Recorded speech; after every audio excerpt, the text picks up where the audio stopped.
charts with Carter Braxton-Worth of Oppenheimer because we do want to see where we should expect to head in the coming days and weeks, Carter. So let's start off with the S&P 500. Exactly, and we'll look at the charts, but just to put a little bit of historical context to pullbacks or corrections. Once you're down more than 5%, history shows you don't stop there. You typically go down quite a bit more.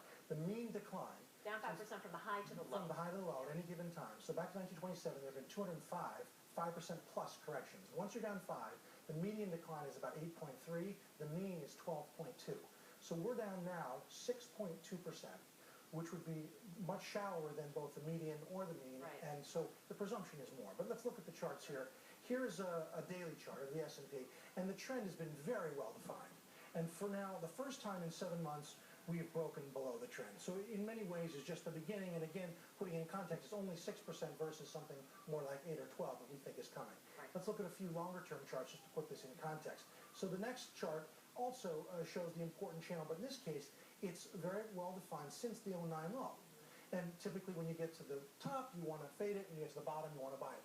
We've just now touched the top, and the implications are that we have some sort of move back towards the bottom, just to give a little more perspective.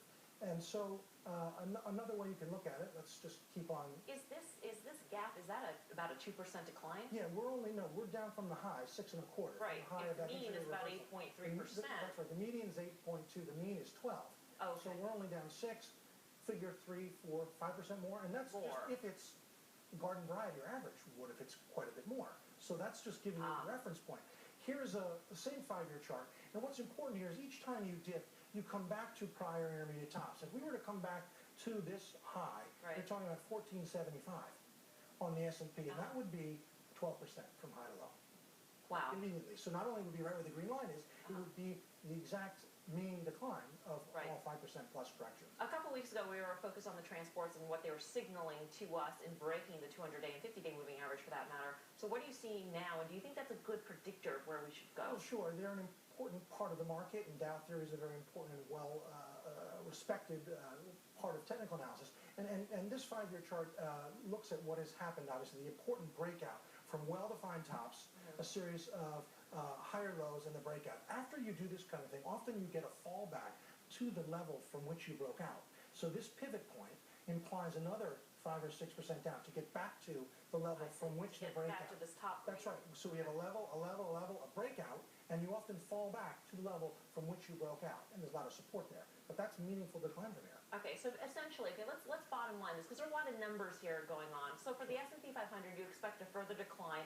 If we are just to go sort of garden variety, that could mean another 3, 4, 5. 3, 4, or 5% downside.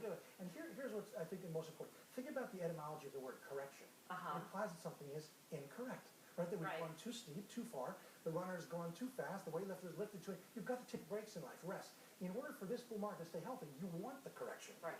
You don't want it just to stop after a couple percent. I really like it when etymology is combined with technical analysis. Dan Nathan, what do you make of Carter's prediction that we're bound for another 2, 3, 4, 5% decline from here? Well, he had me at garden variety, obviously. I mean, listen, we've said this time and time again. I mean, we've had these peak to trough sell-offs. I mean, Karen made a great point earlier. We've made new highs every year for the last few years here, 52-week highs. But we do get these 10% sell-offs. So, we're down 5, 6%. It makes perfect sense that we retest those previous support levels, and then we come back in. There's nothing good going on in the world anywhere right now. So if the only reason you were buying stocks was because of the Fed, well, that reason's not even there anymore. So to me, I think, yes, if you were bullish, it makes sense to have a 10% pullback and then get back in. Last quick question, Carter. Markets are not a buy, obviously, according to your analysis. Are they a short?